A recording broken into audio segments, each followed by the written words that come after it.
નમસ્કાર દોસ્તો, સ્વાગત છે આપ સર્વનું તમારી પોતાની YouTube channel ocean coaching classes પર। મિત્રો, આજે આપણે ધોરણ 6ના હિન્દી વિષયની ગાલા સ્વાધ્યાય પોથીના સેમેસ્ટર 1ના પાઠ નંબર 6 સુબહનું સંપૂર્ણ સોલ્યુશન આ વિડીયોની અંદર જોવાના છે। મિત્રો, આપણી આ ચેનલ ઉપર ધોરણ 6ના હિન્દી વિષયની ગાલા સ્વાધ્યાય પોથીના બધા જ પાઠના વિડીયો સોલ્યુશન્સ મૂકવામાં આવેલા છે, જેની લિંક તમને નીચે ડિસ્ક્રિપ્શન બોક્સની અંદર મળી જશે।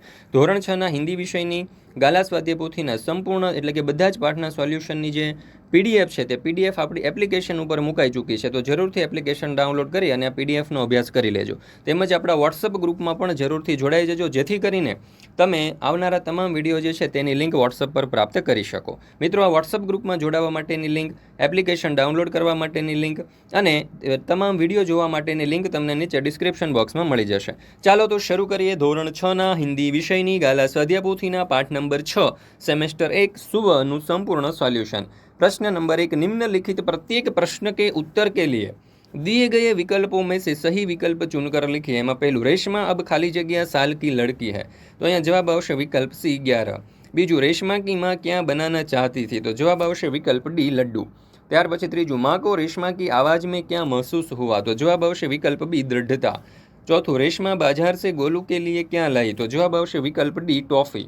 पांचमू, रेशमा किनके साथ पुल जड़िया छुड़ा रही थी, तो जवाब आवशे विकल्प ए दादा दादी। 5 साल की उम्र में रेशमा को क्या हो गया था, तो जवाब आवशे विकल्प बी पोलियो। मित्रों, આપણે ઓશન કોચિંગ ક્લાસીસ નામની એક જબરજસ્ત એપ્લિકેશન લોન્ચ કરેલી છે।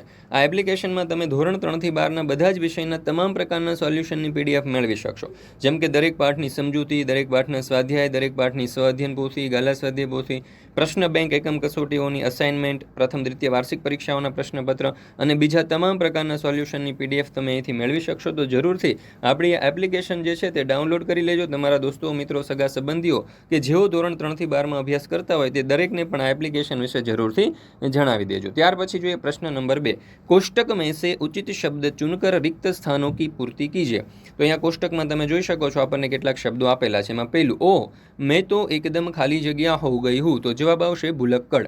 बीजू, रेशमा किसी पर खाली जगह नहीं रहना चाहती, तो जवाब आवशे निर्भर। त्रीजू, रेशमा को दूध का मेवे वाला खाली जगह बहुत अच्छा लगा, तो जवाब आवशे दलिया। चौथू, रेशमा के दादा दादी बहुत खाली जगह थे, तो जवाब आवशे बुजुर्ग। पांचमू, पटाखों के खाली जगह में रेशमा की आवाज़ दब गई, तो जवाब आवशे शोर। त्रीजू, सही वाक्यांश चुनकर विधानों को पूर्ण कीजिए। में पहलू, रेशमा ने सोचा जरूर आज कोई खास बात है क्योंकि, तो जवाब आवशे विकल्प ब, घर के सभी लोग साफ सफाई में व्यस्त थे। त्यार पछी बीजू, रेशमा के पाँव बेजान हो गए थे क्योंकि, तो जवाब आवशे विकल्प क, उसे पोलियो हो गया था। त्रीजू, रसोईघर फिर से चमचमाने लगा क्योंकि, तो जवाब आवशे विकल्प क, वहाँ प्रत्येक वस्तु साफ करके व्यवस्थित ढंग से रखी गई थी। त्यार पछी प्रश्न नंबर 4, निम्नलिखित प्रश्नों के उत्तर एक एक वाक्य में लिखिए। एમાં पहलो सवाल, दीपावली के त्यौहार का अच्छी तरह आनंद लेने के लिए क्या जरूरी है? उत्तर, दीपावली के त्यौहार का अच्छी तरह आनंद लेने के लिए घर की सफाई का काम पहले ही कर लेना जरूरी है। बीजो सवाल, रेशमा ने माँ से क्या शिकायत की? उत्तर, रेशमा ने माँ से शिकायत की कि घर की साफ सफाई का कोई काम उसे क्यों नहीं सौंपा गया। त्यार पछी त्रीजो सवाल, रेशमा की माँ क्यों परेशान थी? उत्तर, रेशमा की माँ परेशान थी क्योंकि उस समय बाजार से जरूरी सामान लाने वाला घर में कोई नहीं था। चौथो, दीपावली का त्यौहार किस खुशी में मनाया जाता है? उत्तर, दीपावली का त्यौहार इस खुशी में मनाया जाता है कि इसी दिन श्री राम रावण को पराजित करके अयोध्या लौटे थे। पांचवो सवाल, सबने रेशमा की पीठ क्यों थपथपाई? उत्तर, सबने रेशमा की पीठ थपथपाई क्योंकि उसने सूझबूझ से अपने भाई गोलू को पटाखे से जलने से बचा लिया था। त्यार पछी छठो सवाल, गोलू को हमेशा क्या याद रहेगा? उत्तर, गोलू को वह धक्का हमेशा याद रहेगा जो उसे पटाखे से बचाने के लिए रेशमा ने दिया था। सातवां सवाल, रेशमा अपना जीवन किस तरह जी रही है? रेशमा जिंदा दिली और परिश्रम से अपना जीवन जी रही है। आठवां सवाल, रेशमा हर सुबह अपने काम में कैसे जुट जाती है? उत्तर, रेशमा हर सुबह नए इरादे के साथ अपने काम में जुट जाती है। नौवां सवाल, माँ ने रेशमा को बाजार क्यों भेजा? उत्तर, माँ को लड्डू बनाने के लिए कुछ सामान की जरूरत थी, इसलिए माँ ने रेशमा को बाजार भेजा। 10वां सवाल, रेशमा ने गोलू को धक्का क्यों मारा? उत्तर, गोलू को जलते हुए पटाखों से बचाने के लिए रेशमा ने धक्का दिया था। प्रश्न नंबर 5, निम्नलिखित प्रश्नों के उत्तर दीजिए। एમાં पहलो सवाल, सुबह से घर के सभी लोग सफाई क्यों कर रहे थे? उत्तर, दीपावली का त्यौहार निकट था। त्यौहार से पहले ही सब घरों में साफ सफाई होने लगती थी, इसलिए सुबह से घर के सभी लोग साफ सफाई कर रहे थे। बीजो सवाल, रेशमा को घर की सफाई में क्यों नहीं लगाया गया होगा? उत्तर, रेशमा जब 5 वर्ष की थी तब उसे पोलियो हो गया था। उसके दोनों पैर निकम्मे हो गए थे। इसी शारीरिक कमी के कारण उसे घर की सफाई में नहीं लगाया गया होगा। ત્યાર પછી ત્રીજો સવાલ, रेशमा ने अपनी माँ के काम में किस तरह मदद की? उत्तर, अरमाली से बर्तन और डिब्बे उतार कर साफ किए गए थे। रेशमा ने डिब्बों पर लेबल लगाए, फिर वह एक एक बर्तन और डिब्बा माँ को देती गई और माँ उन्हें व्यवस्थित ढंग से रखती गई। इस प्रकार पहिएदार कुर्सी पर बैठे बैठे रेशमा ने माँ की मदद की। ત્યાર પછી ચોથો સવાલ, रेशमा की जिंदादिली विषय पर संक्षिप्त में लिखिए। उत्तर, पोलियो के कारण रेशमा के पैर निकम्मे हो गए थे, लेकिन इस शारीरिक कमी का उसके मन पर कोई असर नहीं हुआ। वह अपने सारे काम स्वयं करती है। वह अपने काम के लिए किसी पर निर्भर नहीं रहती। घर के कामों में भी वह पूरी लगन से माँ का हाथ बटाती है। अपनी पहिएदार कुर्सी पर बैठकर वह बाजार से सामान भी ले आती है। सचमुच रेशमा एक जिंदादिल लड़की है।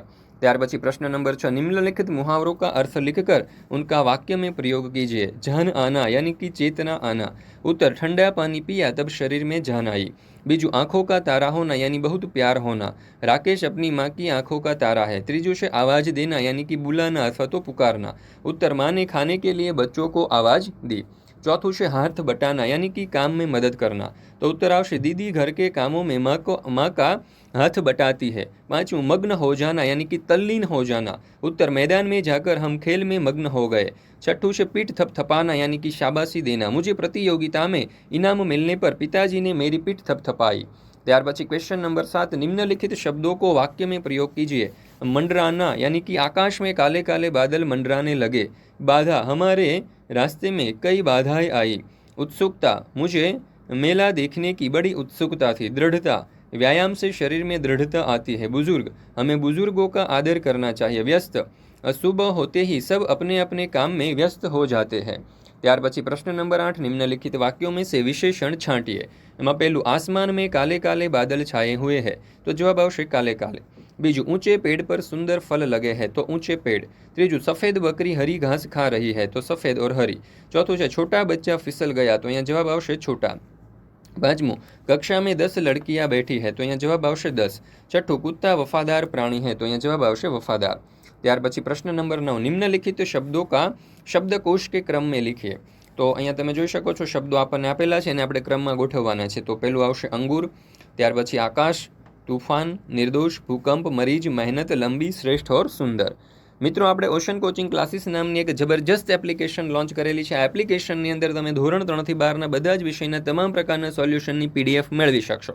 જેમ કે દરેક પાઠની સમજૂતીના સોલ્યુશન, સ્વાધ્યાયના સોલ્યુશન, સ્વ અધ્યયન પોથીના સોલ્યુશન, ગાલા સ્વાધ્યાય પોથીના સોલ્યુશન, પ્રશ્ન બેંક એટલે કે એકમ કસોટીના સોલ્યુશન, અસાઇનમેન્ટના સોલ્યુશન, પ્રથમ દ્વિતીય વાર્ષિક પરીક્ષાઓના પ્રશ્નપત્રના સોલ્યુશન અને બીજા તમામ પ્રકારના સોલ્યુશનની પીડીએફો તમે અહીંથી મેળવી શકશો। તો જરૂરથી આ એપ્લિકેશન ડાઉનલોડ કરી લેજો। તમારા દોસ્તો, મિત્રો, સગા સંબંધીઓ દરેકને આ એપ્લિકેશન જરૂરથી ડાઉનલોડ કરવાનું કહેજો, જેથી તેઓ પણ આ તમામ સોલ્યુશનનો અભ્યાસ કરી શકે।